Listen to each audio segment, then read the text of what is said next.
Ilhom Omonov, mani fikrimcha bu tadbirkor bir nechta bizneslarni bizning eng asosiy qo'rquvimiz shunda bo'lganki, bozor bizning taklifimizni qabul qilmasligi. Juda ko'p boshqa tadbirkorlarni tajribasini o'rganish kerak, boshqa tadbirkorlarning hayotini o'rganish kerak. Qarzlarga ham kirib ketganman o'zim va kompaniyalarim. Muammoga duch kelganda ko'p tadbirkorlar yoki ko'p odamlar, tadbirkor odamlardan to'xtab qolishadi. Hamma ishlarimni deb yopib 2013-yilda Rossiyaga, Moskva shahriga ishga ketgan. Validatsiya deydi. Ular uchun mana O'zbekiston qonunlarini yoki O'zbekiston tizimini bilishim ular uchun qiziq emas. Men yangitdan ularning tizimini o'rganishim kerak. Boshqa narsadan qo'rqamiz, faqat shu marraga yetmay qolishdan qo'rqamiz. Bizda bozor bo'ladi, tadbirkorlar uchun bu juda yaxshi platforma bo'ladi, qo'l keladi. Chunki bir nechta asosiy muammolarini biz hal qilib beryapmiz bu platformani.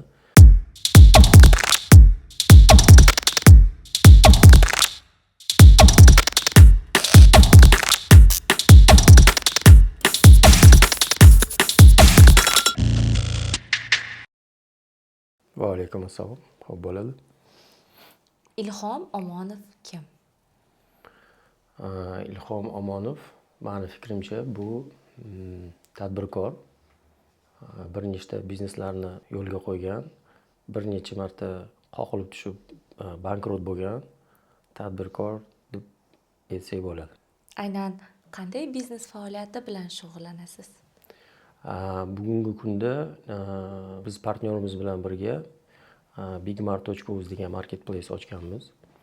Bu marketplace B2B marketplace deymiz. Bu yuridik shaxslar va yakka tartibdagi tadbirkorlar uchun o'zlariga kerakli bo'lgan mahsulotlarni sotib olish uchun platforma. Bir tomondan yuridik shaxslar va yakka tartibdagi tadbirkorlar mahsulotlarni sotuvga qo'yishadi. Bu tomondan boshqa yuridik shaxslar va boshqa yakka tartibdagi tadbirkorlar savdo sotib olishadi o'zlarining ehtiyojlariga kerakli bo'lgan tovar va mahsulotlarni. Shu platformani biz yaratdik va ishlayapmiz. Aynan platformani yaratganingizda, ochganingizda eng katta qo'rquvingiz nima bo'lgan? Ya'ni raqobatchilardan qo'rqqanmisiz? Biz raqobatchilardan qo'rqmaganmiz, chunki o'sha davrda ochmoqchi bo'lgan davrimizda bizga o'xshagan platforma yo'q edi, raqobatchilar yo'q edi. Bizning eng asosiy qo'rquvimiz shunda bo'lganki, bozor bizning taklifimizni qabul qilmasligi.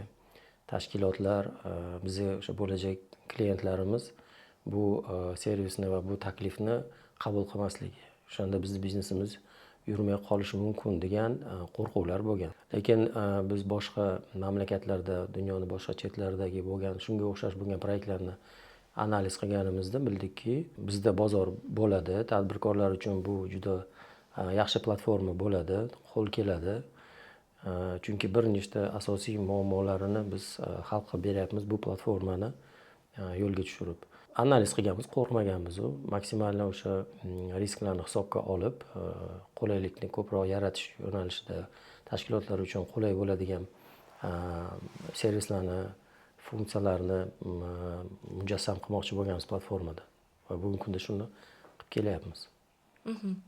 Aynan shu biznesga kirganingizda sizga bu ish bermaydi degan yaqinlaringiz ham bo'lganmi? Endi biza Xudoga shukr hamma yaqinlarim ishonishadi meni qilgan ishlarimga, chunki o'zimga yarasha tajribam bor. Lekin biz shu yo'nalishda ishlaydigan tadbirkorlardan, shu yo'nalishda ishlab yurgan mutaxassislardan maslahat so'raganmiz, apros qilganmiz. Shunda ko'plar juda qiyin bo'ladi, yurib ketmaydi deyishmagan, lekin qiyin bo'ladi buni realizatsiya qilish. Buni yo'lga qo'yish va buni o'sha klientlarga, tashkilotlarga yetkazib, bu ideyani yetkazib berib, bu servisdan foydalanishda, ularni jalb qilishda qiyinchilik bo'ladi degan.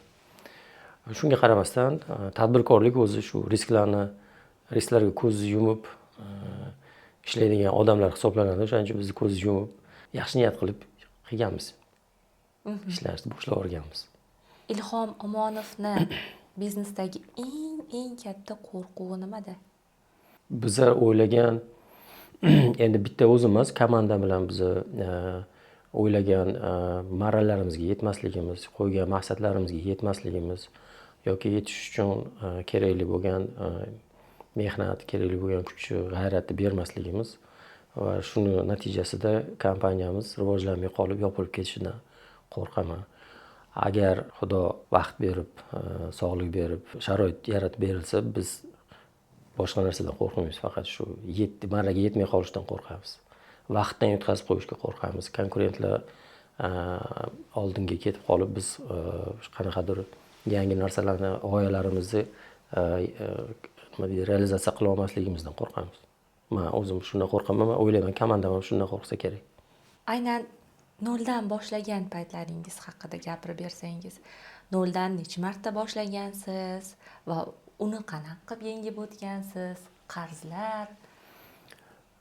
Har bir tadbirkorning yo'lida, o'sha hayotida juda ko'p qoqilishlar bo'ladi, muammolar bo'ladi, murakkab vaziyatlar bo'ladi. Menda ham shunga o'xshagan ko'p vaziyatlar bo'lgan. Qarzlarga ham kirib ketganman o'zim va kompaniyalarim. Lekin yana nima aytaman, tadbirkor o'zining nomi bilan tadbirkor. Har bir muammoda yechim qidirish xarakterda bo'lish kerak. Taslim bo'lmaslik, oxirigacha kurashish, qiyinchiliklarni yengib chiqishga xohish va istak bo'lish kerak. Shu narsalar har bir qoqilishdan keyin yana kuchaygan, yana tajriba orttirilgan. Men o'zimni hayotimdan bilaman. O'shaning uchun yoshlikda endi boshlaganimizda, tadbirkorlikni boshlaganimda juda ko'p shunaqa muammolar bo'lgan. Lekin har bir shu muammoni yengib chiqqanimda yoki hal qilib yangi qadam qo'yganimda, keyingi safarga bu muammoni qaytarmaslikka harakat qilganman. Bu menga dars bo'lgan. O'shaning uchun mana Xudoga shukr, muammolar kamayib ketyapti. To'g'ri, muammolar bor, qoqilishlar bor, bir nechta masalan ko'p narsalarni hammasini hisobga olib bo'lmaydi. Lekin harakat qilyapmanki, tajribamni oshirishga, bilimni oshirishga, shuni oldini olishga va bunaqa muammolarga duch kelmaslikka. Shuni harakat qilganmiz. Demak, siz aytyapsizki, tadbirkor uchun haqiqatdan ham yutqazishlar, yiqilishlar bu kerak, to'g'rimi? Albatta, albatta. Bu tadbirkorni kuchliroq qiladi, bilimliroq qiladi, tajribaliroq qiladi. Agar hammasi yaxshi bo'laversa, menimcha bu dunyoda bunaqa tadbirkor yo'q.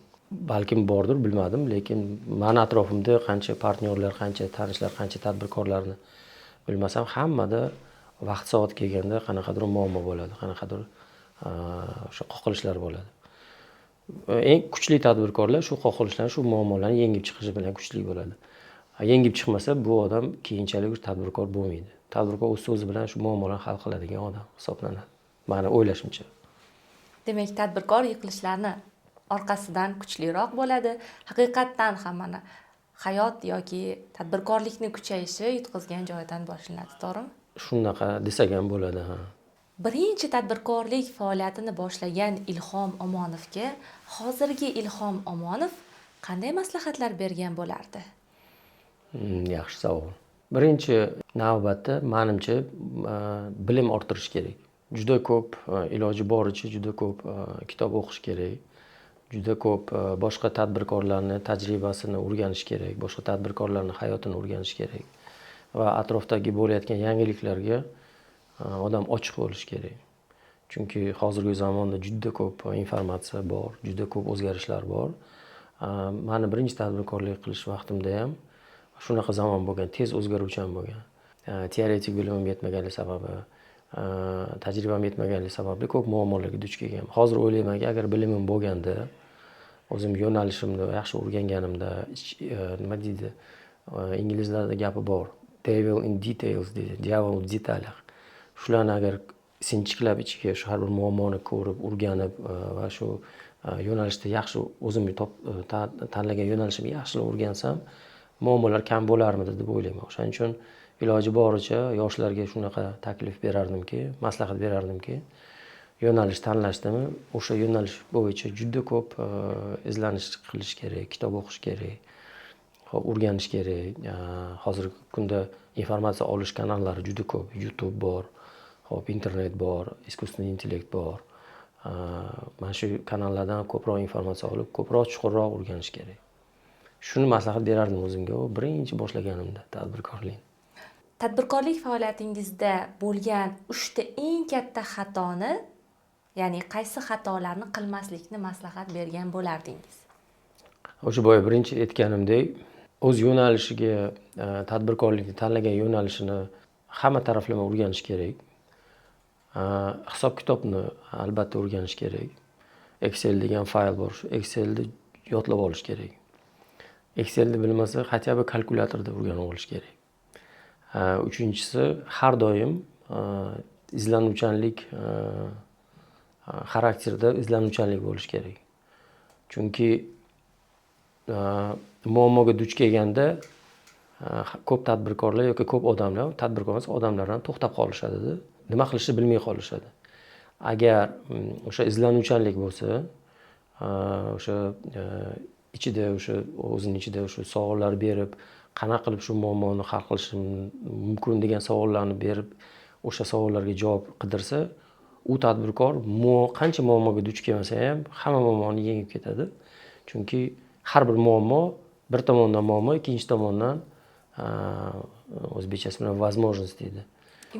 Imkoniyat yaratadi. Chunki u muammoga boshqa tadbirkorlar ham, masalan, uni konkurentlari ham shu muammoga duch keladi. Kim tezroq o'sha imkoniyatni o'zi izlanib topib olsa, o'sha oldinga ketib qoladi. O'shaning uchun o'sha izlanish degan narsani analiz qilish, hisob-kitob qilish, mana shu 3 ta yo'nalishni bilib olsa, menimcha xohlagan yo'nalishdagi tadbirkorlikni qilish mumkin va marraga yetish mumkin. Yiqilgan tadbirkor motivatsiyani o'zi qayerdan olishi kerak? Aynan siz qayerdan olasiz motivatsiyani? Oilam. Endi men uylanmagan vaqtimda ota-onam, yaqinlarim, singillarim, ukam, endi men katta farzandman. Uylanganimdan keyin oilam. Endi biz davrimizda o'sha paytlarda internet yo'q edi. Kitob o'qirdik. Shu yaqinlar поддержка qilgan. Qo'llab-quvvatlashgan. Chunki ular ishonmasa, yaqinlaringiz ishonmasa, nima ish qilmangki, yengil o'tmaydi. O'zi shundoq ham hamma atrofda konkurent yo hamma atrofda bo'lmaydi, o'xshamaydi, ishing to'g'ri bo'lmaydi deydi. Yana shular bilan qo'shilib yaqinlaringiz ham yo sen ishing to'g'ri yaxshilik bilan tugamaydi yoki foyda keltirmaydi desa, unda hech qanaqa zo'r tadbirkor bo'lsangiz ham ishingiz bitmaydi. O'shaning uchun eng asosiysi shu atrofdagi odamlar qo'llab-quvvatlasa, dalda bersa, xohlagan yo'nalishda tadbirkorlik qilish mumkin. Ilhom aka, yana Big Martga qaytsak, aynan Big Mart hozirgi kunda qanday hamkorlar bilan faoliyat yurityapti? Yaxshi savol, rahmat. Big Mart bugungi kunda B2B platforma bo'lgani uchun, yuridik shaxslar uchun xizmat ko'rsatayotgani uchun biz banklar bilan hamkorlikni tuzyapmiz. Bu degani nima degani? Mana masalan Davr Bank misolida ayta olaman. Davr Bank xodimlari, rahbariyati biz kelib ularga prezentatsiya qilib berganimizda platformamizda ularga juda ma'qul keldi, chunki hamma yuridik shaxslar va yakka tartibdagi tadbirkorlar hisob raqamini bankda ochishadi, bankda pullarni yuritishadi va bank uchun bizning platformamiz bankning klientlari uchun foyda keltirishini bilgani uchun biz bilan birga integratsiyani qilishga rozi bo'lishdi va mana Xudoga shukr 4 oy ichida integratsiya qildik. Bugungi kunda ishga tushirdik. Hozir mana Davr Bank misolida ko'ryapmizki, har kuni kamida 50 ta, 100 ta bank klientlari bizning platformaga bankda internet bank orqali kirib o'rganishyapti, savol berishyapti, savdo qilishyapti. Bu degani bank o'zini klientlariga nafaqat pullarni o'tkazishga yordam berib va yana shundan tashqari Big Martdan foydalanish yo'lini ochib beryapti. Bu klientlar uchun katta foyda keltiryapti va bank uchun ham yaxshi foyda keltiryapti. Nimagaki bankning klientlari foydalanyapti shu platformada, bankning ichidagi internet bankning ichida. O'shaning uchun bank uchun va bizlar uchun bugungi kunda bu integratsiya juda katta foyda keltiryapti. Biz bir-birimizga yordam beryapmiz. Bir-birimizni o'rtamizdagi o'sha klientlar almashinuviga katta hissa qo'shyapmiz biz ham, bank ham. Oxirgi savollarimizdan biri, Ilhom aka, aynan tadbirkorlik faoliyatida va hayotda eng og'ir qilgan qaroringiz va bu qaroringiz hayotingizni tubdan o'zgartirib yuborgani qaysi bo'lgan? Qiziq savol. Bir necha marta bunaqa burilishlar bo'lgan. 2013-yilda men Rossiya mamlakatiga borib biznes qilaman degan qaror qabul qilganman. Va 2013-yilda hamma ishlarimni bu yerda yopib, 2013-yilda Rossiyaga, Moskva shahriga ishga ketganman. Bu juda og'ir vыбор bo'lgan. Chunki boshqa mamlakatda hech kim tanimaydi. Yangitdan hayot boshlaganman desam bo'ladi. To'g'ri, bilimim bo'lgan, ozgina tajribam bo'lgan, lekin boshqa mamlakat, boshqa qonunlar, boshqa atmosfera, biznes yo'llari ham boshqa. O'shaning uchun juda og'ir kechgan, lekin bu menga juda katta tajriba keltirdi. Men Rossiya mamlakatidagi biznesmenlarni ish olib borish faoliyatini o'rganganman. Birga ishlaganman ular bilan. Juda ko'p qiyinchiliklardan o'tganmiz. Ularni mentalitetini o'rganganman. Ularni ish olib borish tizimini o'rganganman. Hozirgi kunda o'sha olgan bilimim va tajribamni hozir o'zimizning kompaniyada tatbiq qilyapman. To'g'ri, hamma narsa ham to'g'ri kelmaydi, lekin og'irligi shunda bo'lganki, yangitdan hayot boshlaganman, boshqa shaharda, boshqa mamlakatda, boshqa davlatda. Boshqa ilhom bo'ldi. Boshqa ilhom bo'lganman. Chunki hech kim tanimaydi. Bilimimni hech kim validatsiya deydi. Ular uchun meni O'zbekiston qonunlarini yoki O'zbekiston tizimini bilishim ular uchun qiziq emas. Men yangitdan ularning tizimini o'rganishim kerak. O'shaning uchun juda og'ir bo'lgan. Zato hozirgi kunda bemalol ayta olamanki, любой mamlakatga borsam, ozgina vaqt ichida o'sha yerdagi sharoitni o'rganib ishlab keta olaman. Tashrifingiz uchun rahmat, Ilhom aka, ajratgan vaqtingiz uchun ham rahmat. Aynan bu ko'rsatuv yosh tadbirkorlar uchun ham, tadbirkorlikka qiziqib kelayotganlar uchun ham foydali bo'ladi albatta. Rahmat taklif qilganingiz uchun. Men ham xursand bo'laman, yoshlarga ozgina bo'lsa ham bilimimni, tajribamni ulashgan bo'lsam.